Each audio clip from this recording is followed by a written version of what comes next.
갑상선 기능 이상에 관한 주제를 가지고 말씀드리겠습니다. 혹시 갑상선 얘기 들어보셨어요? 네. 갑상선 어디 있나요?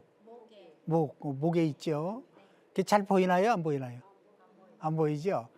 잘 안 보입니다. 잘 안 보이는데 갑상선이 이 숨구멍 아랫부분에 이렇게 나비 넥타이처럼 붙어 있습니다. 예.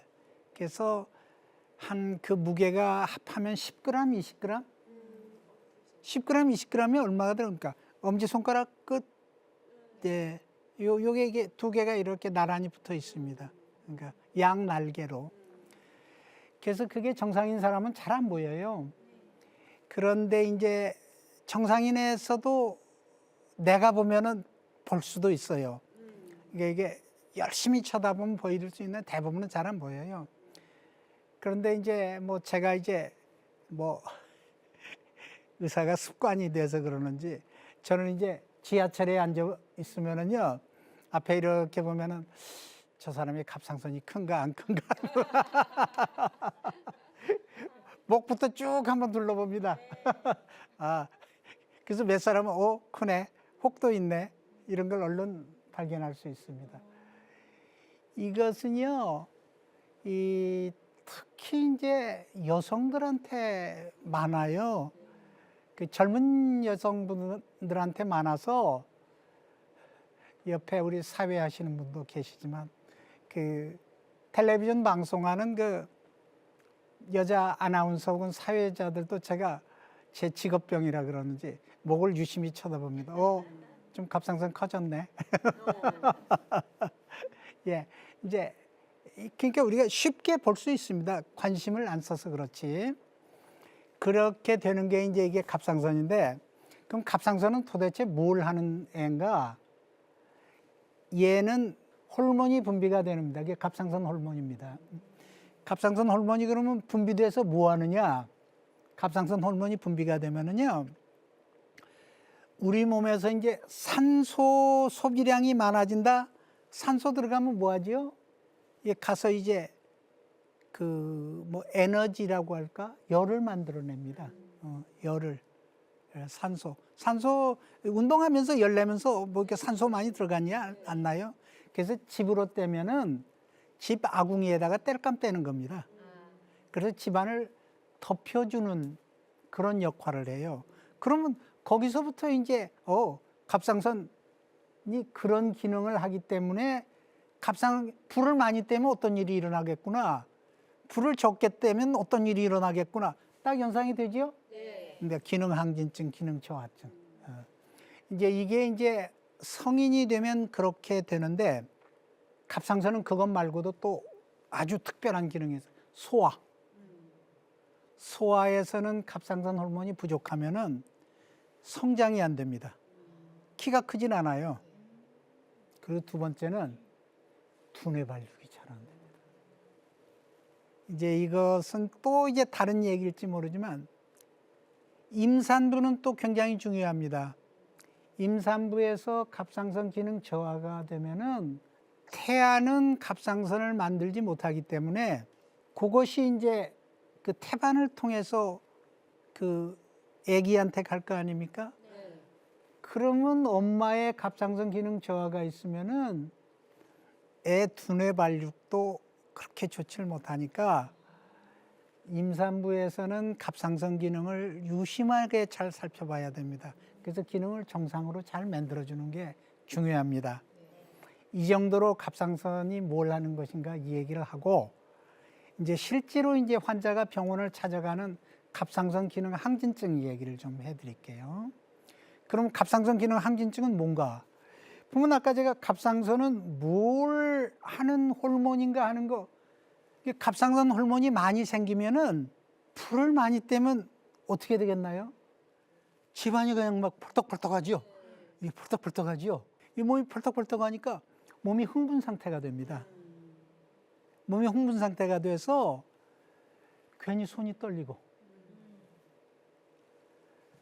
가슴이 둥탕둥탕하고, 그러니까 이게 전신이 흥분 상태가 돼요. 신진대사가 증가됐다고 그러죠. 갑상선 기능 항진증 증세는 그 과도한 흥분 상태가 된 거 어떻게? 그러니까 뭐 아까 무슨 내가 100m 막 뛰어서 딱 꼬린 지점에 딱 섰을 때 어떤가요? 손에서는 땀 나고 가슴은 쿵당쿵당하고 물 잡으려면 손이 돌돌 떨리고 이게 기능 항진증입니다. 또 내가 기분 나쁜 사람 아니면은 뭔가는 이 쟤하고 내가 뭔가는 좀 오늘 빚받을 일이 있어서 내가 오늘 한바탕 뛰어야 되겠다. 이랬을 때 처음에 가면 어때나요? 가슴이 두근두근하고 이게 뭐 손도 덜덜 떨리고 내가 뭔 말을 해야 될지 그냥 말도 헛나오고 그러지 않나요? 이게 바로 갑상선 기능 항진 상태입니다. 이런 것이 있으면은 이게 갑상선 기능 항진 증세인데 어떤 병으로 오진을 받겠어요? 예, 정신병, 신경증으로 오진 받는 사람이 많습니다. 예, 신경증. 두 번째는 심장이 막 뛰니까 심장내과 선생님한테 또 갑니다. 가슴이 쿵당쿵당 하니까 저 가슴이 뛰어서 못 견디겠어요. 그래서 이제 심장내과 선생님한테도 가고 그런 것들이 많이 있기 때문에 이제 그 증세 자체로는 갑상선 기능 항진증이라고 금방 한 번에 진단하기는 어렵습니다. 그런데 이제 전문가가 이렇게 볼 때는 갑상선 기능 항진증은 특징이 있습니다. 첫째는 목이 튀어나왔다. 목이 이렇게 튀어나왔습니다. 목에 이렇게 살이 한 점 붙어 있습니다. 또 하나 특징은 이건 대사가 많이 됐다고 그랬죠. 많이 먹어도 체중이 빠져요. 많이 먹어도 체중이 빠지고 또 중요한 소견 중에 하나는 눈을 보면 압니다. 이게 전에는 지금은 뭐 갑상선 기능 항진증이라고 그러지만 옛날 옛적에 그 뭐 학생들 책에는 바세도 시병이라고 혹시 들어본지 모르겠어요. 바세도 시병은 눈이 이렇게 나온 사람들. 눈이 나오면서 충혈된 사람들. 그래서 이 갑상선 기능 항진증이 있는 사람들은 얼굴에서부터 눈이 튀어나왔다. 목이 이만큼 남았다. 그래도 몸이 이렇게 쫙 말랐다. 오면서부터 손이 그냥 이렇게 좀 부들부들한다. 그러면 의사는 딱 손 만져보고 그러면 손에 땀이 축축하게 있습니다. 예. 그 다음에 이게 맥박을 딱 만져봅니다. 그럼 맥박이 뭐 1분당 100번 이상, 이게 1초에 2번쯤 뜹니다. 쿵당쿵당쿵당 뜹니다. 그러면 거기서 보자마자 진단은 끝납니다. 예. 그래서 그 진단하는 건 그렇게 어렵지는 않아요. 굉장히 어렵지는 않지만 그렇지만 이제 갑상선 기능 항진증도 이제 원인이 상당히 여러 가지가 있어요. 여러 가지가 있어서 얼른 치료가 돼서 나았을 수 있는 환자도 있고 적어도 1년 이상 치료를 해야지 뭐 나을 수 있는 사람이 여러 가지 있으니까 그 다음엔 뭐 이제 우리가 병원에서 하는 검사도 하죠. 뭐 혈액 검사도 하고 갑상선 사진도 찍어보고 하면서 그러고 이제 그래서 진단은 일반인이 진단하기는 굉장히 어렵지만 그게 이제 제대로 갑상선을 전문으로 하는 의사를 찾아가면은 그냥 보자마자 진단 내려집니다. 근데 갑상선 기능 항진증이 생각보다 많아요. 이게 좀 무슨 숫자 얘기하면 너무 딱딱하지만 전 인구의 0.5%쯤 된다고 그래요. 0.5%는 200명에 1명이라는 뜻입니다. 그래서 갑상선 기능 항진증을 진단을 안 하고 못 하고 살아가는 사람들이 상당히 많아요. 그래서 주위에는 진단 내리면 쉽게 치료할 수 있는 병인데 진단을 못 내리고 여기저기 신경과민증이라고 돌아다니는 환자들 상당히 많습니다. 그래서 치료는 별로 어렵지는 않아요. 약 먹으면 돼요.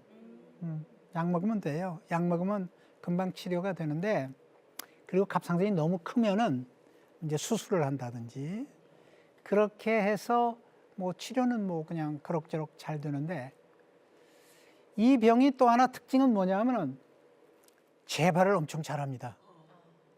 이게 치료를 한 번 해도 한 1년 이상 치료해야 돼요. 1년 이상 치료했는데 또 재발을 또 해.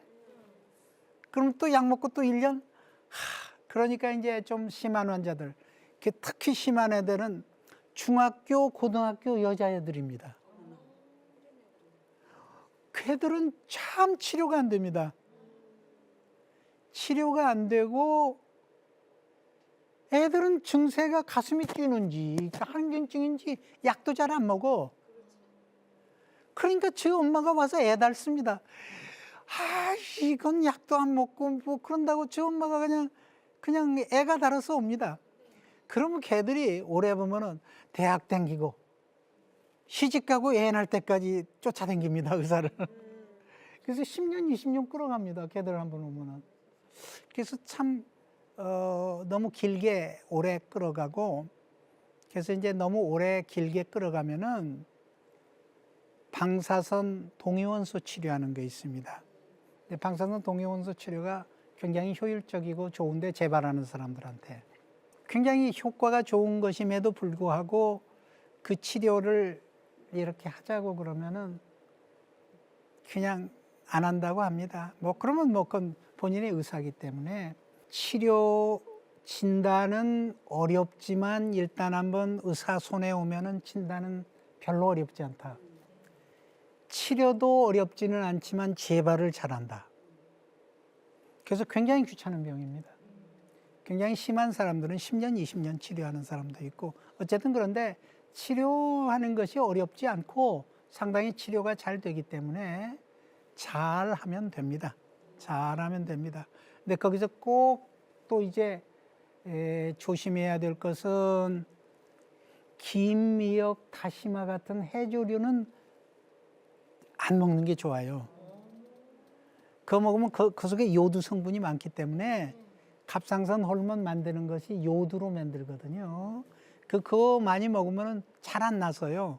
자꾸 그걸 먹고 갑상선 호르몬을 자체 내로 많이 생산하기 때문에. 그래서 이제 갑상선 기능 항진증은 뭐 이 정도로 하고, 갑상선 기능 저하증 이제 잠깐 또 말씀드리죠. 갑상선 기능 저하증은 아까 기능 항진증하고 반대로 생각하면 됩니다. 반대로 집안에 아궁이에 불을 들 때면 어떻게 되겠나요? 방이 차지요. 차고 그냥 힘이 없고 무기력하겠죠. 그래서 손을 만져보면 찹니다. 그리고 겨울에는 추워서 못 견딥니다. 그러니까 아까 기능 항진증 이야기했지만 기능 항진증 환자는 겨울에도 옷 다 벗고 삽니다. 기능 저하증 환자는 여름에도 옷 다 입고 삽니다. 그러니까 이게 추위, 내 몸의 온도를 유지하는데 굉장히 중요합니다. 그래서 기능 저하증, 그럼 어떻게 생긴나요? 무기력해집니다. 이런 환자도 때에 따라서는 정신과 환자로 몰려서 가는 수가 있습니다. 정신과 환자는 무슨 환자로 갈 것 같나요? 우울증 환자. 기분도 떨어지고 행동도 느려지고 말도 느려지고.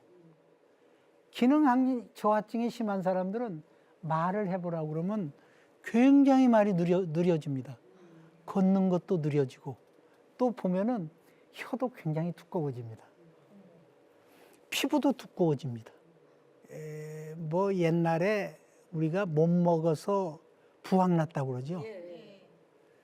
피부가 그런 모습이에요. 그냥 부하게 또 뜹니다. 그래서 이게 갑상선 기능 환경증도 얼른 보면은 압니다. 표정이 무표정합니다. 말을 하면 느립니다. 얼굴이 그냥 표정이 없어집니다. 피부가 두꺼워집니다. 이런 것이 갑상선 기능 저하증인데, 아까 이야기한 대로 이게 행동이 느려지고 무기력하지도, 순발력이 떨어지고, 두뇌 회전이 안 되고, 또 우울증, 갱년기 장애, 그걸로 이제 오진이 됩니다. 근데 그런 환자들은 진단하면 간단합니다. 새로운 삶을 삽니다. 그래서 갑상선 기능 저하증도 진단을 못하고 사는 사람들이 너무 많아요. 이제 소아에서는 아까 그랬죠. 소아는 키 크는데 중요하다고 그랬죠? 이게 소아에서 기능 저하가 오면은 키가 작아져요. 그래서 신생아에 반드시 신생아될 때 검사하는 것 중에 하나가 갑상선 기능 저하가 있는가 반드시 검사하는 항목 중에 하나가 들어갑니다. 두 번째는 기능 저하가 되면 두뇌 발육이 덜 된다고 그러죠. 머리가 나빠집니다. 그래서 성인은 좀 늦게 치료해도 원상 회복이 어느 정도 되지만 소아에서는 늦게 치료하면 원상 회복이 굉장히 힘듭니다. 그래서 소아에서는 신생아에 있을 때 빨리 발견하는 것이 이게 이제 꼭 하도록 되어 있습니다. 이제 이런 것들이 이제 그런데 치료는 굉장히 간단해요. 치료는 아주 간단한 것이 약을 먹으면 돼요. 약을 일정한 약 먹으면 그러니까 진단은 어려운데 치료는 아주 간단합니다. 이게 치료 뭐 얼마 먹으면 뭐 병원에 오는 것도 6개월, 1년에 한 번씩 오면 돼요. 그래서 이제 그런 것들은 하고 여기서 조금 내가 한 가지 더 말씀드릴 것은 임산부에서 생기는 갑상선 기능 이상. 우리나라가 생각보다 많습니다. 지금은 별로 없지만은 옛날에 그런 얘기 많았지 않습니까? 애 낳고 두세 달 되면 부석부석해지는 사람들. 그러면 이제 산후조리가 잘못돼서 부석부석해졌다고 그러는데 그것은 상당히 많은 사람들이 갑상선 기능 저하증이에요. 살이 찌면서 부석부석하고 그냥 굉장히 여러 가지로 불편한 증세가 나옵니다.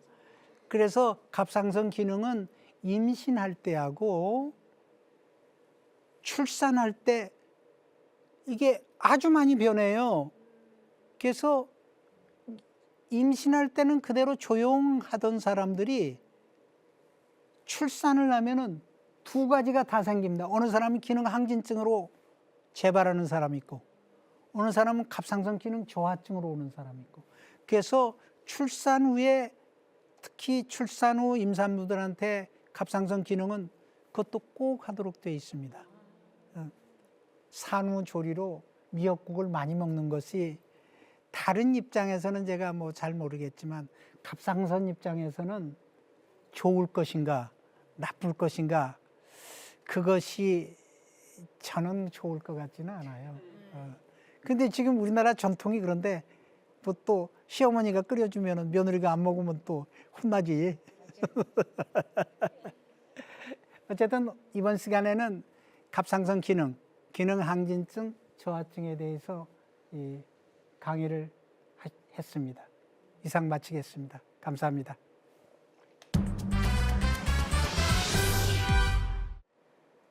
교수님, 오늘 강연 정말 잘 들었습니다. 고맙습니다. 그리고 갑상선 이 암이 여성이 더 많이 발병한다고 하셨잖아요. 그럼요. 저희 방청객 어머님분들 다 여성이지 않습니까? 그럼요. 질문이 있으신 것 같은 눈빛을 받았어요. 네, 질문하시죠. 주변에 갑상선 항진증이 있는 사람이 있었는데 결혼을 하고 신경을 많이 쓰다 보니까 항진증이 생겨서 1년 정도 약을 먹었어요. 그리고 병원에서는 큰 병원에 다녔는데 약 이제 그만 먹고 임신을 해도 됩니다. 이렇게 판정이 났는데 혹시나 그 후에 몇 년 지나고 난 뒤에도 또 생길 수 있는지 그게 궁금합니다. 예. 아주 좋은 질문입니다. 네. 그래서 갑상선 기능 항진증은 이것은 정말 한 번 끝났다고 해서 끝나지 않는 경우가 많아요. 그래서 갑상선 기능 항진증은 약을 먹었을 때 재발률이 약 50% 된다고 그래요. 그래서 상당히 그러니까 이 병이 좀 귀찮은 병인 이유가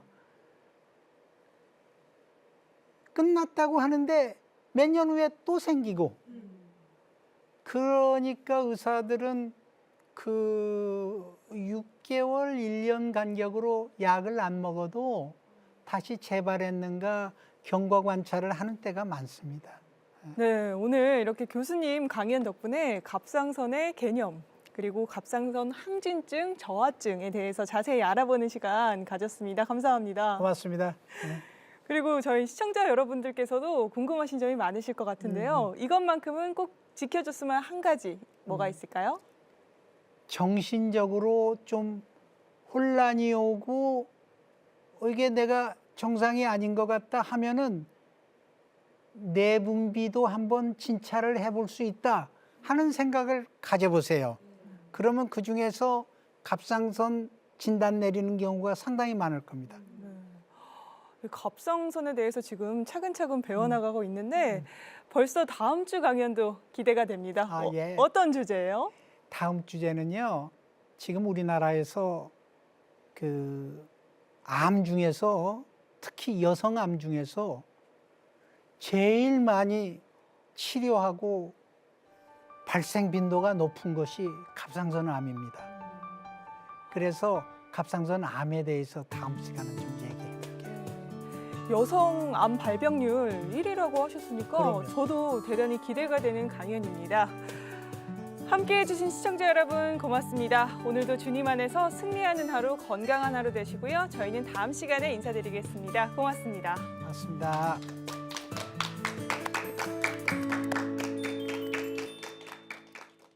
이 프로그램은 여러분의 미디어 선교 후원으로 제작되었습니다. 선교는 사명, 후원은 동역. 당신도 복음을 전할 수 있습니다. 선교 후원 02-6333-1003번